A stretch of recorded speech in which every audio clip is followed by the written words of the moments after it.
Good evening. I'm Dr. Elliott Malamet, and on behalf of Torah in Motion, I want to thank our partners for this evening. First of all, the Koren Press and the Koby Mandell Foundation, and just a brief word on the three sponsors. The Koren Press produces excellent quality Judaica, both in content and in style and in layout, including their widely known prayer book series. They do a series in Jewish philosophy. They're, of course, the publishers of the Steinsaltz Talmud, which is being translated into English. So you can check out their next book event on May 16th at the Great Synagogue, where Rabbi Jonathan Sachs will be interviewed about his book, Not in God's Name. Of course, the Koby Mandell Foundation aims to create a Jewish response to the impact of terror and tragedy, helping bereaved mothers, fathers, widows, orphans, and siblings rebuild their lives and create meaning out of suffering.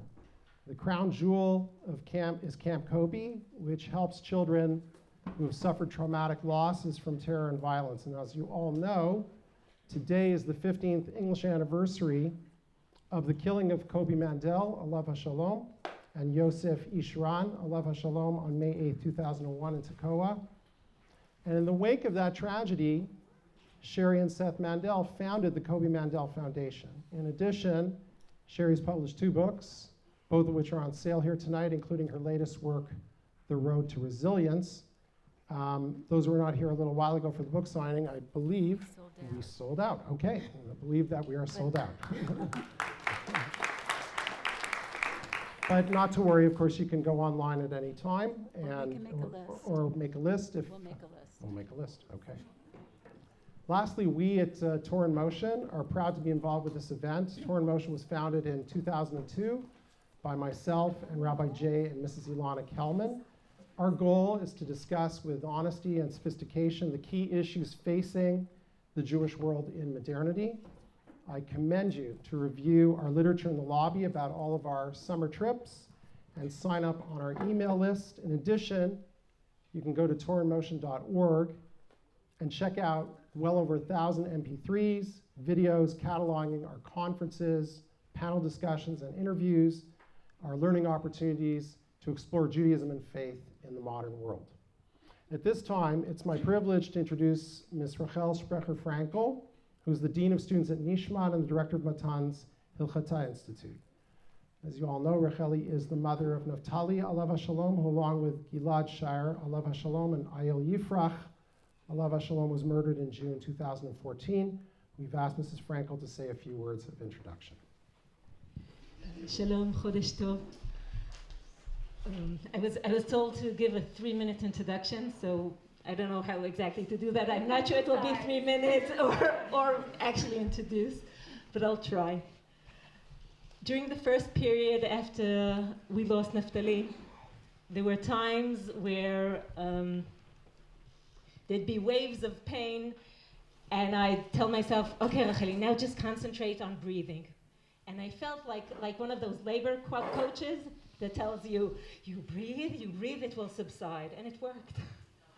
But in one of my favorite parts from Blessings of a Broken Heart, accurate, yeah? The Blessing of a Broken Heart, Sherri is with her children, very young children. Koby was so young, and his siblings were much younger. And from time to time, a sight, a smell, a thought would make her burst into tears. And this is a very stressful situation for young children, to see their mother like this. So Sherri took off her watch, handed it to the kids, and said, "Give me a minute and a half." And she'd use that minute and a half for a good cry, and then she'd be back there with her kids. And that goes way beyond the coaching I was doing to myself.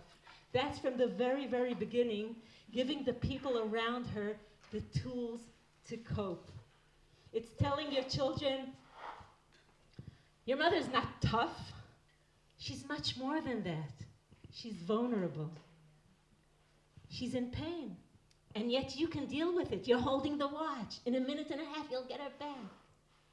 So from the very, very beginning, you were out there, not only building tools for yourself, but giving them out to others. and in the chapter in the new book, where Sherri speaks about vulnerability, she brings in the famous Agadata from Masechet Sanhedrin that describes where Mashiach hangs out while he's waiting for his time, for the call. And you would imagine Mashiach sitting in some luxurious place, but no, Mashiach himself is inflicted with wounds and pains and suffering. And he chooses to spend his time with other people that are suffering, that have bodies full of wounds and are, busy all day changing the bandages. And he stays with them, and he's experiencing their pain. And you would think that when over time, the minutes where you needed to hold the watch and count a minute and a half, the gaps grow a little bit. You'd think that people like Sherri and Seth and the family would choose to spend those times in to search for tranquility, for quiet times, for lovely places to spend their time. But no, they choose to stay with the people that have the wounds, the people that are in search for healing, that are in a process of healing. They choose to heal together. And Sherri, over those years, tries to learn everything one can about bereavement, about counseling, about spiritual guidance, about giving tools. And actually, this week I feel I need to add a comment about who they chose to reach out to. In Israel, there's this hierarchy of bereavement. There's war and there's terror. But the Koby Foundation chose to reach out to anybody, to the places where it's a disease that created the loss, it's accidents, but there's a whole variety of things there. And there isn't 1 ounce less of pain in those losses, but the support is so much more scarce. And the foundation and all the wonderful volunteers are out there reaching out to everybody, sitting with them, changing the bandages, going ahead and healing. There's a statement in the IDF when they talk about resilience. They say, "Im ze lo horeg ze mechashel." If it doesn't kill you, it makes you resilient. And then the more macabre, real cynics say, "Ve'im ze horeg ze mechashel et ima." Okay? Need not translate. So I want to tell you, this book about true resilience has no cynicism in it. It's full of compassion. It's full of real caring, of real Jewish values and insights, and it gives real tools. Rav Soloveitchik speaks very bluntly about it being a criminal crime not to grow out of your suffering, to waste the things that we lose, to let them go without growing through them. I'll quote Rabbi Lord Jonathan Sachs that said, when Yaakov Avinu goes through the fight with the Malach at night, and it's difficult and it's painful and it leaves him wounded, he holds the Malach and he says, "I won't release you until you bless me." And this is a statement that comes from Sherri, from the whole family, from the foundation, from so many other amazing people that we saw growing out of going with their suffering. Not, it's not overcoming, it's becoming. Sherri taught me that. It's saying, this is night, this is hard, this is terrible, but I won't let you go without leaving blessing here. Blessing for our families and blessing for anybody out there that wants to join in and grow together. So thank you, Sherri, so much. Okay. So, as you all know, our guest this evening, along with her husband Seth, is the director of the Koby Mandell Foundation, which runs programs for bereaved families in Israel. Her book, The Blessing of a Broken Heart, won a National Jewish Book Award in 2004. She's a graduate of Cornell University and received an MA in creative writing from Colorado State. She taught writing at the University of Maryland and at Penn State University. Her new book is entitled The Road to Resilience, From Chaos to Celebration, and we're honored to have her with us. Please welcome Sherri Mandell.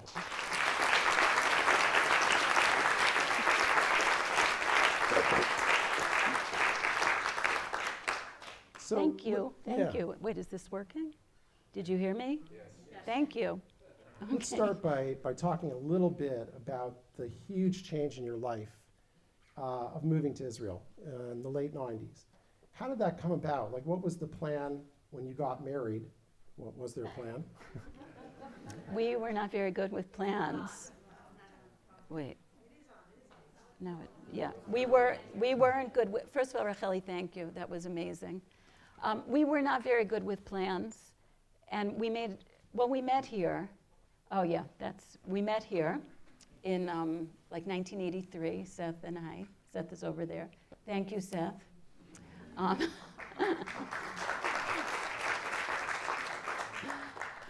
And I had been a feminist.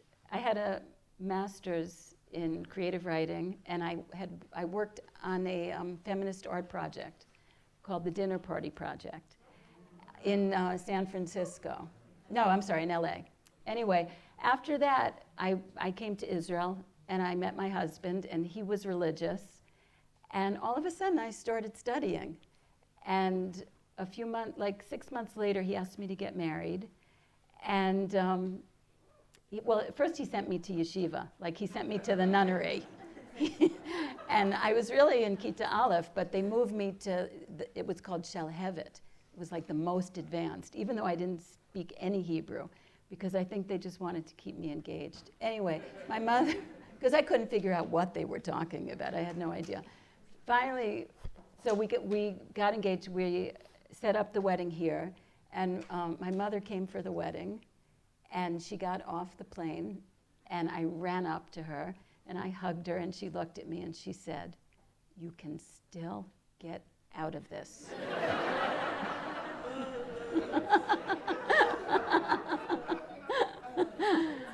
So I didn't have that much, I had no Jewish education and no connection to Israel, nothing. So it's a very, very promising way to make Aliyah, I think.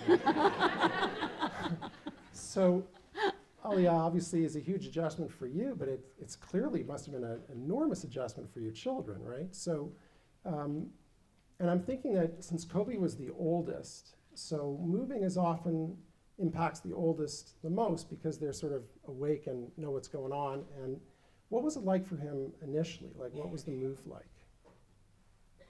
Well, the move was not very well planned. So there was no nefesh b'nefesh. And actually, I thought we were coming on sabbatical. And like a week before we were leaving, Seth said, "I quit my job and we're leaving." So we didn't have time to do a lift or anything. We came with, I think we had like 32 suitcases. And it wasn't easy. But Koby was born here. Koby was born in Israel. So even when he was in nursery school in America, when they would make like a little pamphlet about, like a booklet, and it said, "What do you want to learn?" And all the other kids said like ice hockey or some computer game. He said Hebrew. And when it said, "Where do you want to visit?" and all the other kids said they wanted to go to Busch Gardens and Disneyland and a football game, he wanted to come to Jerusalem. So when we came to Israel, it was really a fulfillment for him of a dream. And even though he was only in 8th grade when he was killed, but on his walls he had ripped out cartoons from the New Yorker, and he had pictures of Cal Ripken up and that other football guy who, from the Dallas Cowboys. Who was it? The quarterback. Troy Aikman. Yeah, Troy Aikman and people like that. So he loved being American, but he loved being Israeli. And he was proud to be here, even though we did not live in a good situation, and it was hard. He didn't speak Hebrew for 2 years in class, at least. When did you move back? What year is that? 96. 96. So socially, it was difficult for him because of the language barrier? It was torture for him because he was in a class with 35 boys. They were so wild. Like, I don't know if you've ever been in an Israeli classroom. But like, even during the break, the teachers walk out.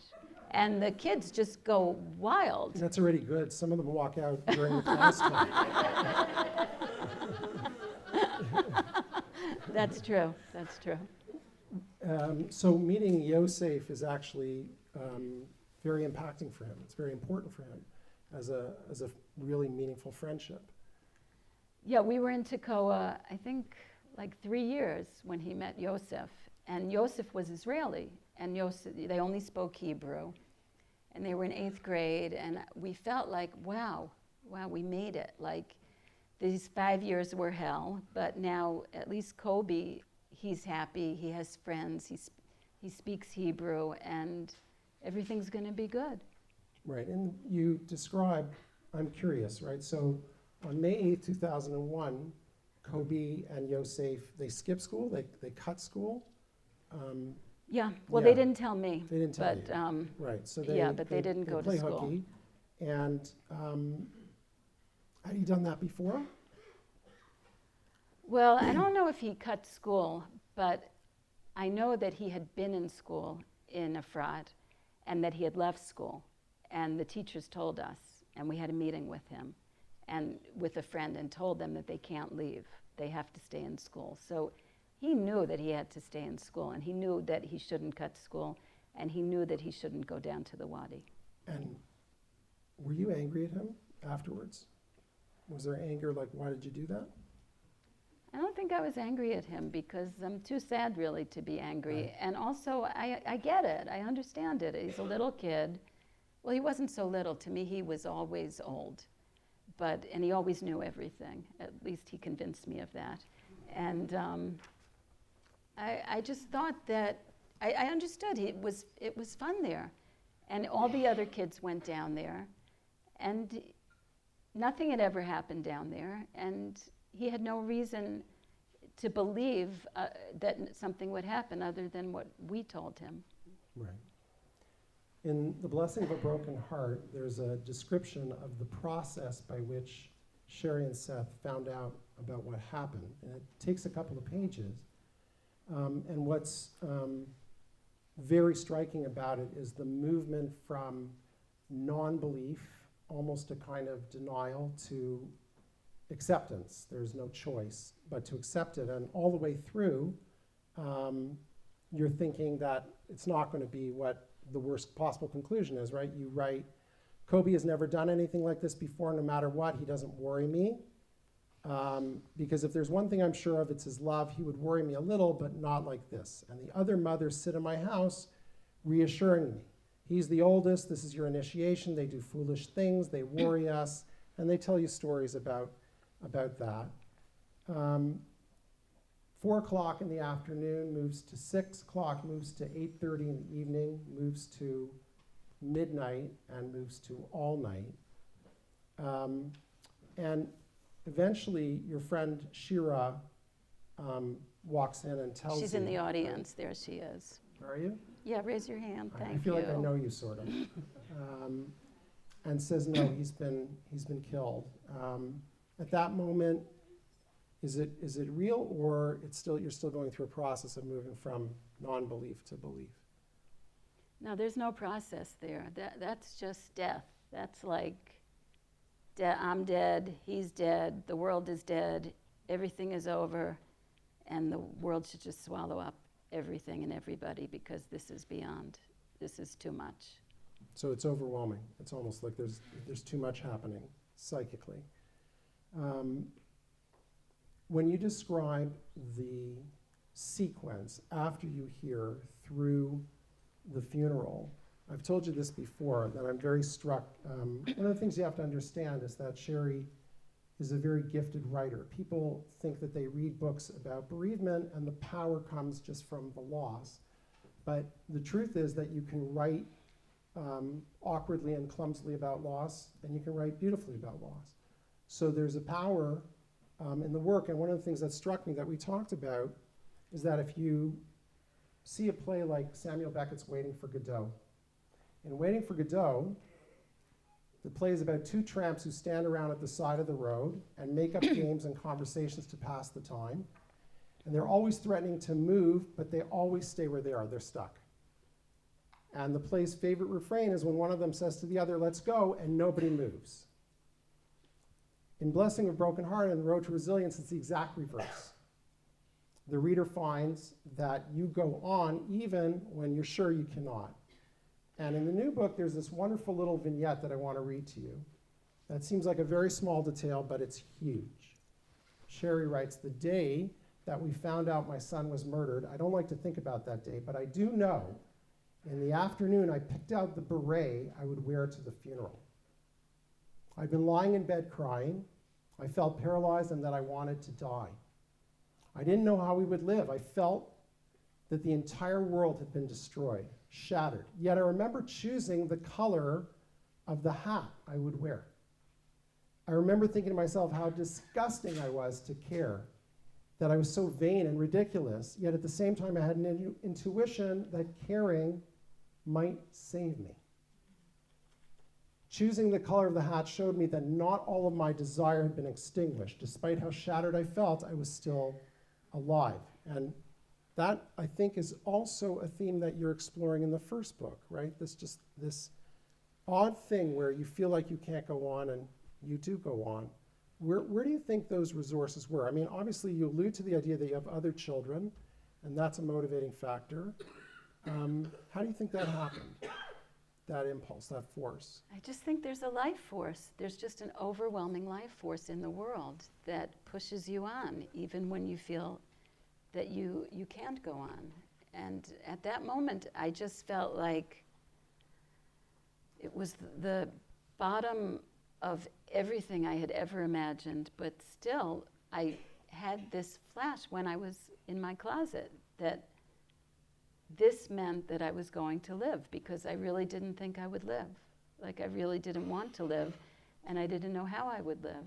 And I think everybody has it, that we're so many different selves that you can be shattered, but you still have this wholeness at the same time. And maybe that's the soul. Maybe it's something beyond that we connect to. Something is there inside, moving out.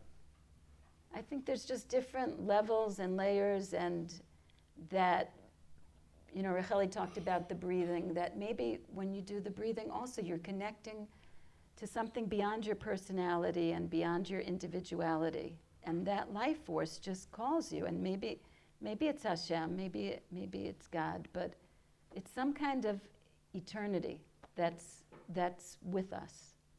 It's interesting, you're talking about, God and eternity, but in both books, the trigger for the life force is actually something very small and I sort of like that. In the Road to Resilience, it's the beret story, and in Blessing of Broken Heart, it's potato chips. This is what she writes. The rabbi's wife takes a knife and slices a rip in my shirt from the collar, rends my husband's shirts and my children as well. I do not faint, but my legs don't want to accept the weight of my body. My body wants to collapse, wants to plunge to the earth, wants to disappear, but I don't. I feel like my heart has stopped. This moment is the moment that will stand forever in my life. But there's something that keeps me upright, keeps me walking. The life force that led me to my closet to pick out an outfit for this funeral, the life force that keeps me from collapsing. I think, I can't bear this, I can't live anymore. A mother should not have to watch her son put into the ground. A mother should die before her child. A mother should not have to bear witness to the terrible fact that as much as she loves her child, she can't protect him. I wonder where I find the strength to walk to the grave. And as I open my car door, Gavi, my 6-year-old son, says, "I'm hungry, Mommy." Even at the most tragic, cruelest hour of life, God is pulling me out of my pain by reminding me of a son who's alive and hungry. God is reminding me that life is all around me, even here, surrounded by dead souls. So you've talked about this life force. What other things were you drawing upon? Like in the first days, weeks, months, what was able to push you forward, do you think? Well, the Shiva was really important because a lot of people are here from Efrat and Tekoa, and they're the people who really helped us go on.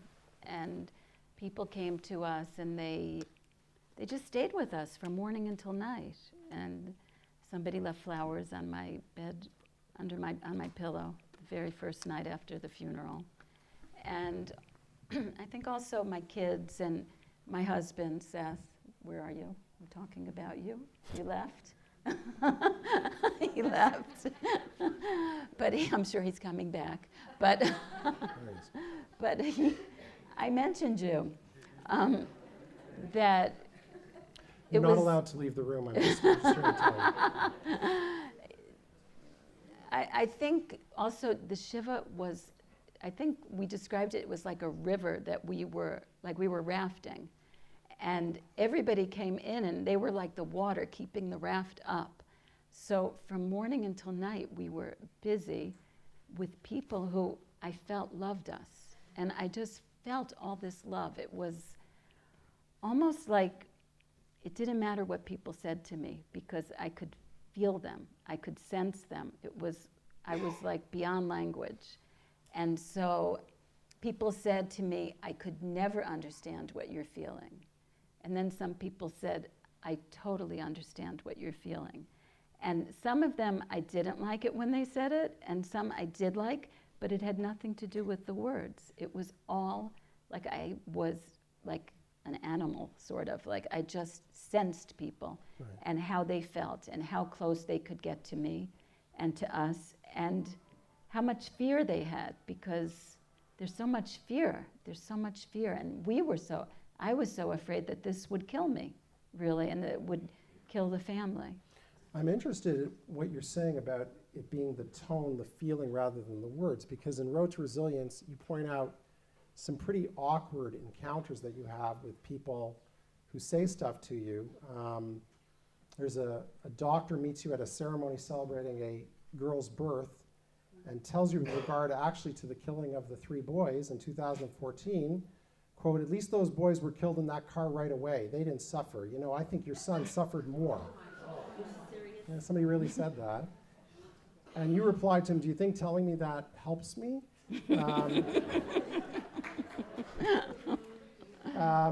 You were online at the Makolet, and a neighbor of yours looked at you and said, whenever I feel bad about myself, I look at you, and then I don't feel so bad. And honestly, I don't know whether to laugh or cry when I read that. My question really is, what do you do with stuff like that? Do you just sort of say, okay, that was dumb, I forgive you, or like, where do you put that stuff? Well, my son Daniel, after the thing in the Makolet where she said, you know, whenever I'm feeling bad, it's like from The Sound of Music or something, that song. You know, I just look at you and then I don't feel so bad. So I told my kids, and I said, oh God, I'm so upset. And Daniel looked at me, he said, no, that's not what she meant. She meant she looks at you and she thinks about all the great things you've done as a result of Koby's murder and how you've pulled yourself up and helped so many other people. And then she doesn't feel so bad. So, so, you know, there's not always a way to turn things around, but I have to say I had a lot of support from people. So when people say stupid things to me, sometimes I just sort of put up walls around me, inside of me, and say, I'm not going there. But then in the beginning, Shira, who was my teacher, she told me, you can be a teacher. You can be a teacher, you can tell people if they're hurting you. But you have to choose, because that will wear you out very quickly. Actually, I mean, it really gets to a very deep point that I think affects everybody, which is people are afraid of, even freaked out by other people's grief. And they're worried about the wrong things to say, the right things to say. So there's this very complex dynamic between those people who have this agonizing grief and there would be comforters. The comforters like anxious and may even pull back for fear of getting things wrong. And so precisely at the point when you need them, they may sort of disappear. So there's this double loss. You've had a loss, and now the person who's supposed to comfort you is kind of backing away. So I wonder, how would you advise somebody to talk to a person who's got that kind of grief? because people are frightened. Well, I think the reason it's so hard to speak is because really language fails at that point. Like, there's really nothing you can say because it's so beyond, like be strong, or it's a blessing, or whatever you're going to say, or I know how you feel because I lost my dog. It's all sort of beyond that. So it makes sense that people can't find words because the words aren't adequate and language fails. But I think you don't really have to say anything unless you're moved to say something. But what I found is that even people who couldn't speak, there were people who came to me and told me amazing things. Even in Hebrew, which I hardly understood at that time, but all the Hebrew was like totally clear to me at that point. But what we found really clearly is that everybody has something to give. So I had people on my block who would come and wash the floor, or somebody who would walk my kids to school, or somebody who would make lunch, or somebody who would bring me a book, or everybody did something different, but it wasn't necessarily speaking.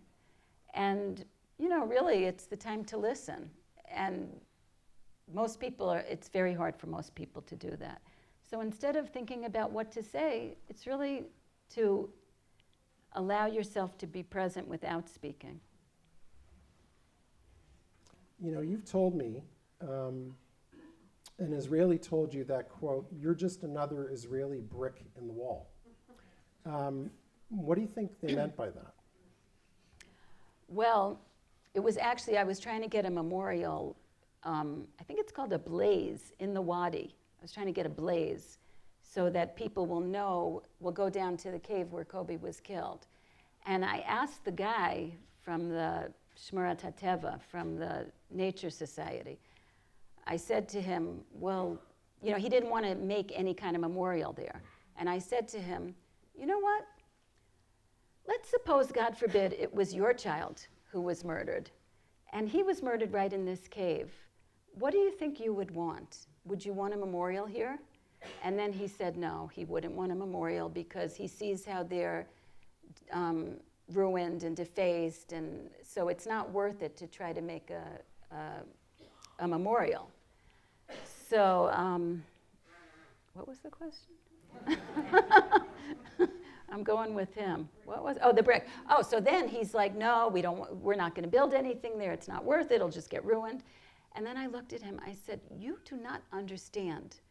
I am not Israeli. I mean, I am Israeli, but I'm American. This is not supposed to happen. You think everybody gets killed in a war or in a terror attack. But this does not. This is my son, and I want something for him. And I'm not just another brick in the wall, and we're going to do something. So I think it's just too common here. And people, not that they accept it, but it's part of life. So, you have your Yom HaZikaron, you have Memorial Day, and people go on. Do you think that Israelis experience loss different than Olim? I don't know if different, but they have a different recognition of loss. Than I did. I didn't know anybody who had died, really. I knew nobody who had died in the army, nobody who had died violently, nobody even who had died before their time when I grew up. So I think in Israel, well, now I know for sure, the kids, they don't get to grow up like that. They see people dying all the time, and they have to deal with that. And it's very hard. And the teachers a lot of times do not get it at all. The teachers are like, we're going to be strong, we're going to go on, we'll have a few activities, and then it's back to normal. So do you think there's a lot of, how would I put this, a lot of unprocessed grief in this country? Have you ever seen the way people drive? I really think it's connected. I really think a society is built, I believe, on the way it processes grief a lot, because grief gets passed down through the generations. And when people don't deal with their emotions, they build up and they're in pain. They're uptight. They feel that they have to be strong. And the pain eats away at them. Like, we see people die of grief. Like that whole thing, you only get it, what's that saying? You only get as much as you can take, that sort of, what's the saying?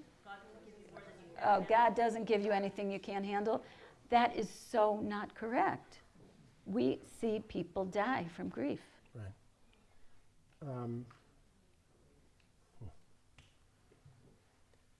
So there's Seth off in the corner there. So I'm gonna Wait, ask you- it is going to get cheerier Yeah. as we go on. Yeah. We're not. I wanted to ask you about you and Seth for a minute. There's a lot of conflicting evidence about the effect on marriage of the death of a child. Some believe it leads to greatly increased divorce rates, but many recent studies show that's not actually true in significantly statistical ways. But it obviously creates unprecedented challenges.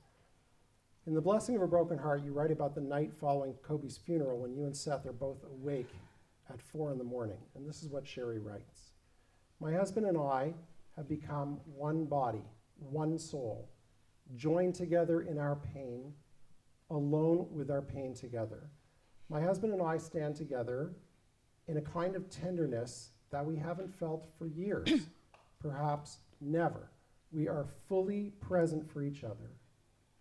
Koby has given the gift of a bond that feels necessary, urgent, a life support system that will keep us alive.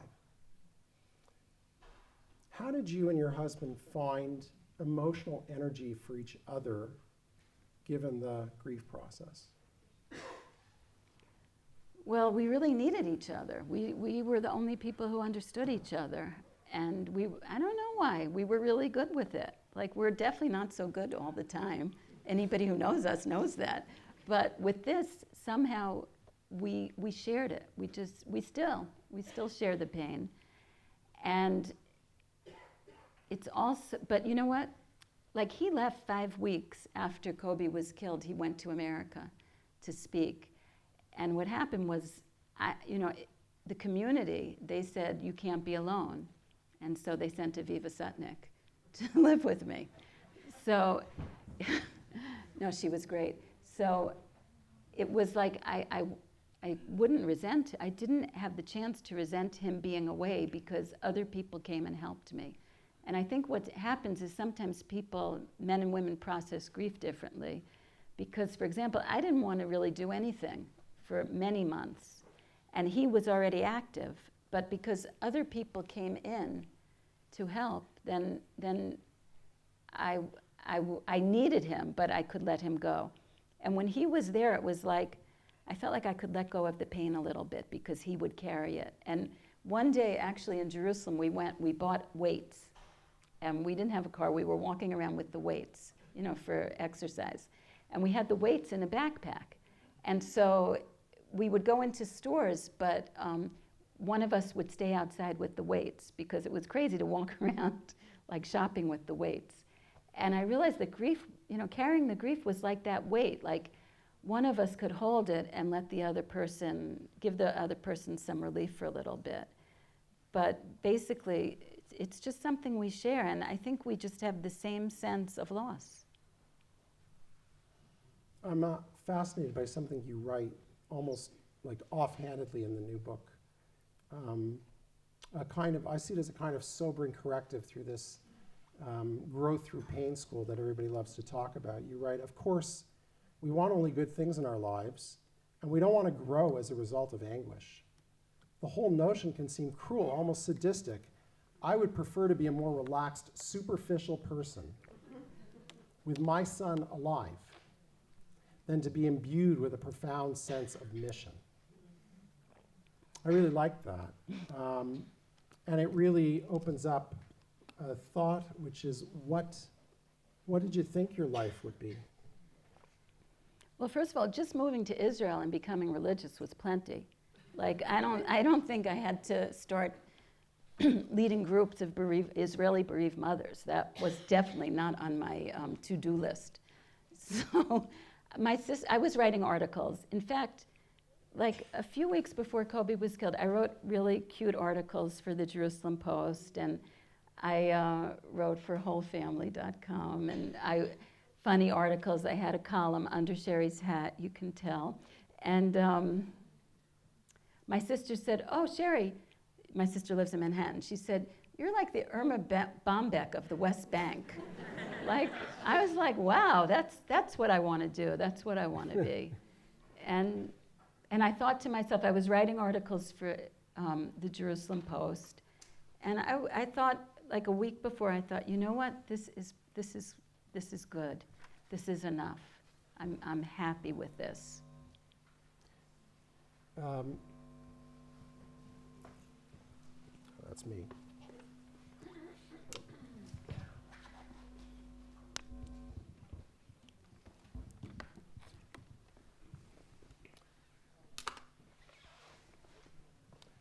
So does it feel strange then? You've created these incredible accomplishments, and perhaps none of it would have happened without Koby dying. Does that feel weird? Well, it is. I don't know if it's weird. I just think that's the way life works. I was thinking about this, that, you know, Rabbi Soloveitchik said, Jews turn fate into destiny. And I feel like I grew up like I was a cheerleader. I would have just been happy. Like, maybe I would have liked to. I loved writing, so maybe I would have loved to be maybe an assistant professor. Well, you're a professor, so you understand. But I didn't know that I would be called on to do something that would require so much of me. So, you know, like, that's the way the world works. That's the way God works. And maybe it is a little sadistic.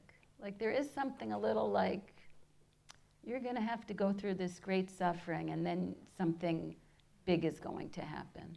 But there's so many people who do it without suffering. I think that I wasn't thinking big. But you've certainly thought big now, and I'm curious about the idea for the Koby Mandell Foundation. Like, how did it start? Like, whose idea was it? What did you think you wanted to do at the beginning? Like, right to the beginning, like, you were sitting at the kitchen table. Like, how did it work? Well, Seth was a Hillel director in America. So he knew that he wanted to do something. And, you know, like a few weeks after Koby was killed, probably not everybody knows this, but a bullet, actually a mortar shell, went through our house, went through our roof. And actually my daughter, who was 10 at the time, was in the house with Bashi, with her friend who was 13. And it went through her jewelry box. So we left. At that point, we left Tekoa, and thank God she wasn't hurt, but it was just, where are you, Eliana? My daughter was here. Oh, okay. So we left, we went to a hotel in Jerusalem, and Miriam Adahan came to me in the hotel. And she said to me, have a dialogue with Koby. And she said, write with your non-dominant hand. So I wrote with my right hand, and I wrote to him. And I said, like, Koby, what do we do? What should we do? What do we do? And he wrote back to me, and it looked like his handwriting, and he wrote, do something to make kids feel good. And then in parentheses, about themselves. And we saw with our own kids that nobody could really help them, because even psychologists, they really don't get it until they've had it. Like, there are just some experiences that don't really translate, so unless you've experienced it. So the teachers didn't understand them, their friends didn't understand them, and we felt like we wanted to do something for them, and we wanted to do something Koby would like. We wanted to do something for kids, and we wanted to do something that would be fun. So already in 2002, a year later, we made Camp Koby, and we had 100 kids that first summer. And since then, I think it's like 14 or 15 years that we've been doing the camp. And like in 2003, we had 600 kids, and then we had 500 kids. The Intifada was going on, and there would be terror attacks during the summer, and we had, guards with us, and we had like psychodrama where people were staging terror attacks. I mean, we had just the most intense summers. And then when terror diminished, we started inviting kids who had lost their mother or father or sister or brother to, it sounds like really stupid, like regular tragedies. like regular tragedies.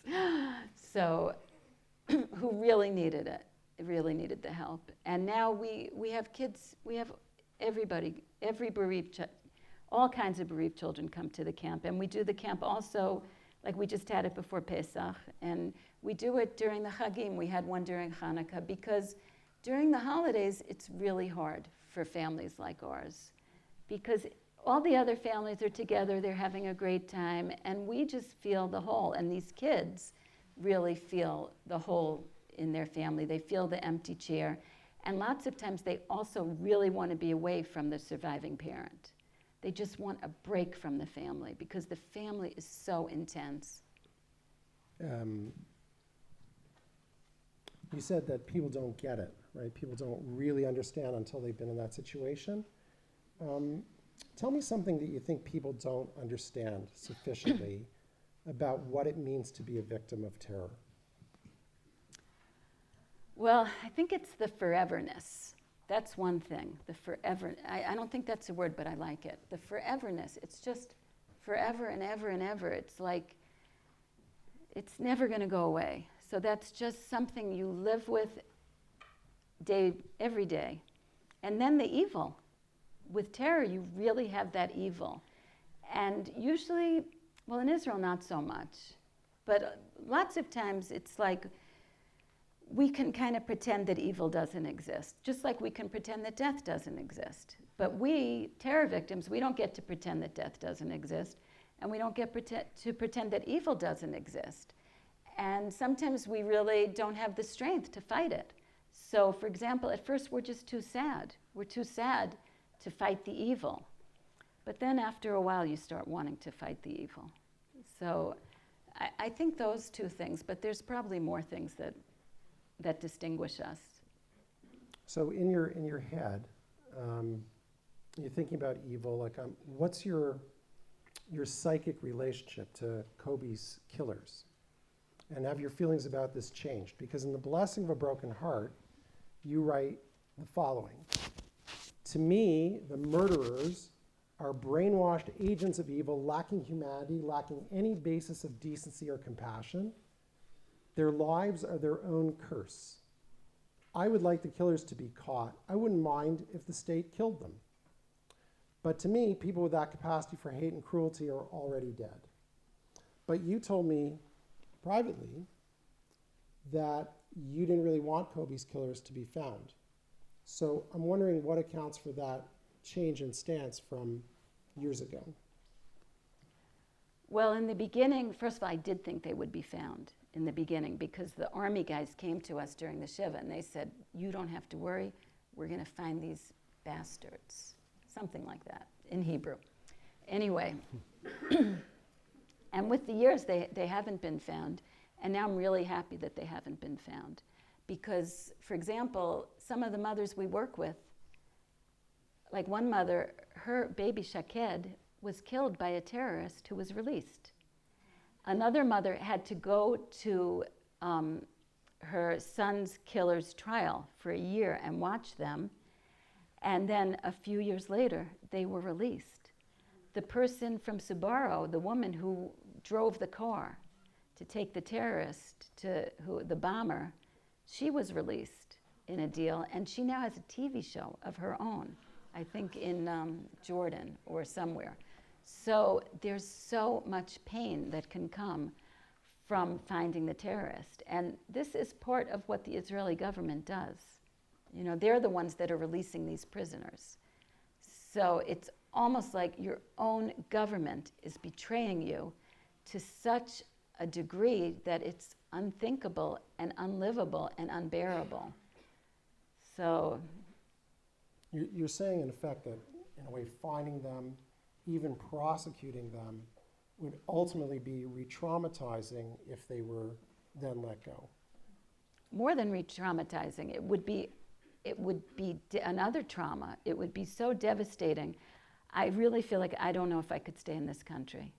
If God forbid, they found, which is crazy, if they found the killers and released them. I feel like that would be the end. I mean, maybe I would stay, but I would, and I see the mothers. Like, we started a group. It was called Imo Lenetzach, Forever Mothers, and we went to the Knesset and we protested. And I called some of the mothers whose killers had been released. Like there's one, he was 16, and he was on the internet. He was on a chat room with an Arab girl, and he met her, and he was murdered. His killers were let out. And so I spoke to his mother, and I said, please, please come talk in the Knesset with us. Come speak out. And she can't. It's too devastating. I want to, in the time remaining, I want to focus a little bit on the new book and talk about healing. You've been doing this for quite a while, and I'm wondering how you feel about certain phrases that people use about healing, maybe a bit trite, right? Time heals all things, those kinds of cliches. How do you think healing works? Well, for example, time heals all things. Well, it does sometimes. It does heal a little bit. But I got a phone call this week from Switzerland from a woman who told me that she had lost her father when she was 8. And at that time, nobody talked about it. There were no psychologists. And she feels like she needs help now. And she's a grandmother. So time doesn't heal. Time can actually make things worse. How does healing work? Healing is a long process. And I feel like, in my book, I talk about the 7 C's of healing, that the first C is chaos. And that chaos, it can be so devastating. It's like tohu and vohu. It's like from before the world was created, you have no ground. You're like in a tsunami, in an earthquake. And that's what I felt. Where was there going to be solid ground? So the only thing that really helped me was the support of other people and the ability to receive. I think I was very good at taking. And, people think it's like wrong to take or it's bad to take. You should be a giver. But there are times where if you're a giver, you're really hurting yourself. So there are really times you just need to receive. And I think that was, if anything, that's my gift, the ability to receive. Because everybody helped me, and I always said yes. They can attest, right? Like, some of you are here, you made me food for months. Or Valerie made me scrambled eggs every day. Well, that's pretty good. But it sounds to me that what you're saying is that grieving is lifelong. It's a lifelong process. It's not, this is the day it stops. But it's working in different phases. It's not the same. Well, you don't graduate. Right. That's the thing. Right. But I would have to say, I'm not grieving all the time. I think I'm a pretty happy person, and we have parties, and we celebrate, and we have fun, and we're crazy. Well, a little bit crazy. Middle-aged, I call it middle-aged crazy. But it's not something that goes away. I think of it like AA, like Alcoholics Anonymous. Like, if you're an alcoholic, you're an alcoholic. So if you have a trauma, you have a trauma. You can't just cover it up. It's there, and you can't pretend it's not there. But if you deal with it, and if you encounter it, you don't have to embrace it, but you definitely have to encounter it, and you need help I think I needed help to do that. So if you have to surround yourself with help, basically. And then what happened to us, and to me personally, I think I received so much love. And I feel like there's something special in the Gush and Jerusalem, and probably, a lot of you were there for me, where we received so much love that we had a lot to give. It was like we just had so much that we'd received that we needed to pass it on.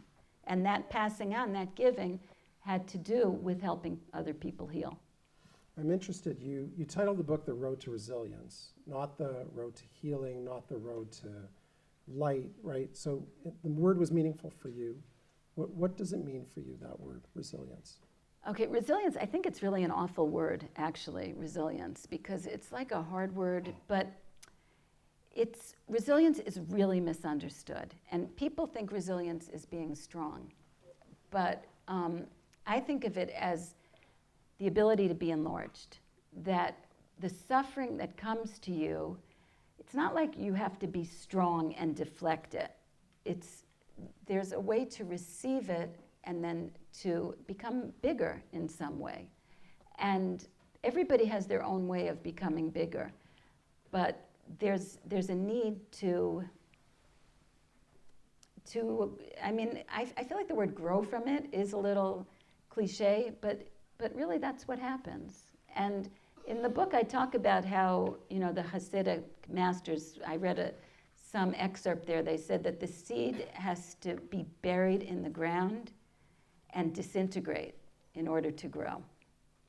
And there is something to that, and I feel that also, it's sort of sad to say, but it's also the Jewish people. It's not like it's our story, the terror, but it's Israel's story, and it's the it's 2 days ago was Holocaust Day, or maybe yesterday. It's the Holocaust, it's all of the Inquisition, it's all of these makot, all of that we have to endure and survive, but I really feel like that's the beauty of the Jewish people, that they're able to take that pain and build from it. So I think we're going to give Koby the last word. What do you say?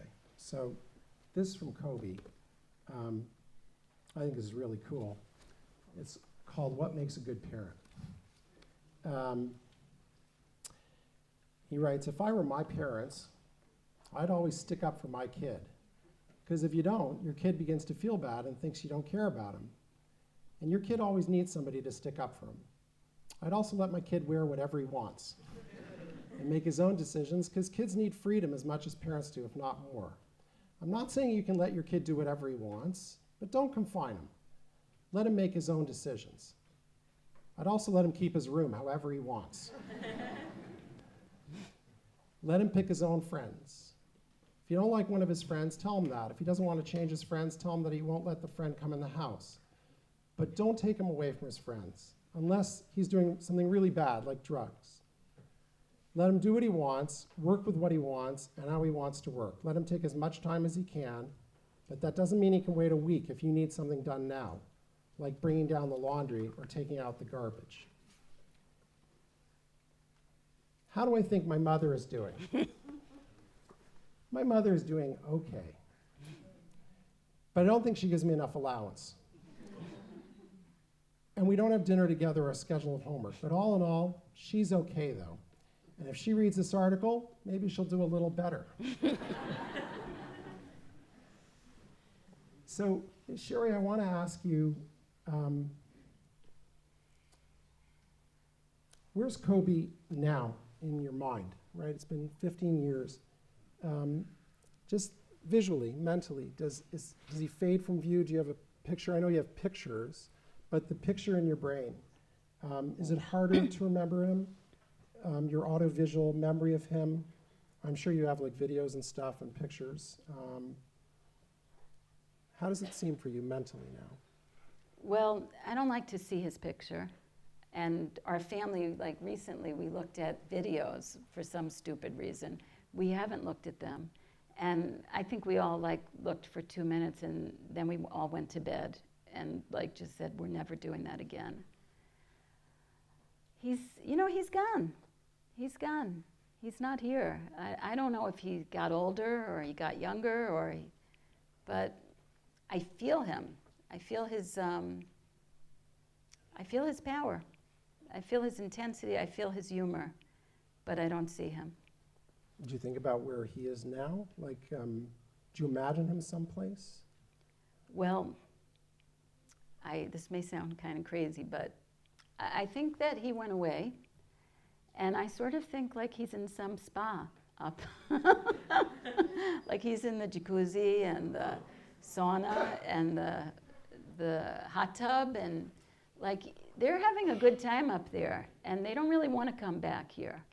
They're like, maybe somebody has a better symbol for Hashem, but as somebody who just likes to be in the hot tub, that's where I think he is. So I think he's having fun, or maybe learning, maybe he's just very spiritual, maybe Maybe it's just playing football or basketball or teaching all the old people like how to have a good time. The books really talk about this kind of reciprocal back and forth between heaven and earth. And I think at one point your sister, if I'm right, went to a psychic. Can you tell us about that? Yeah, after my father died, my sister Lauren, she wanted to communicate with my father. So she went to a psychic, and he communicated with them, and he said, "Leave me alone. Just get away. Leave me alone. I don't want to communicate. Just stay away." Doesn't sound like it was quite worth the effort there. Well, that's how he was. He was cut to the chase. I mean, I think that they do something else up there, and to call them down here disturbs them. Do you think people say things happen for a reason? Do you think that's true? Do they happen for a reason? Well, like that's part of Judaism, that everything happens for a reason. I do sort of believe, I don't think it's one reason.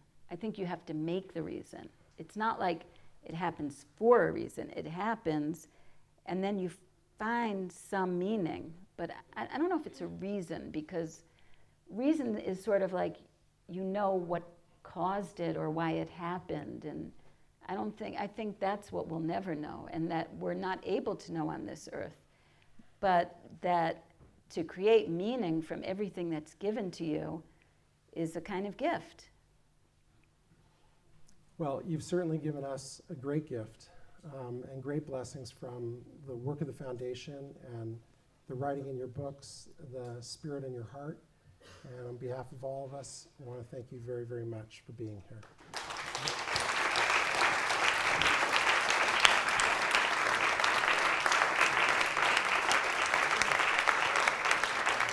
You can stand up now. You can stand up.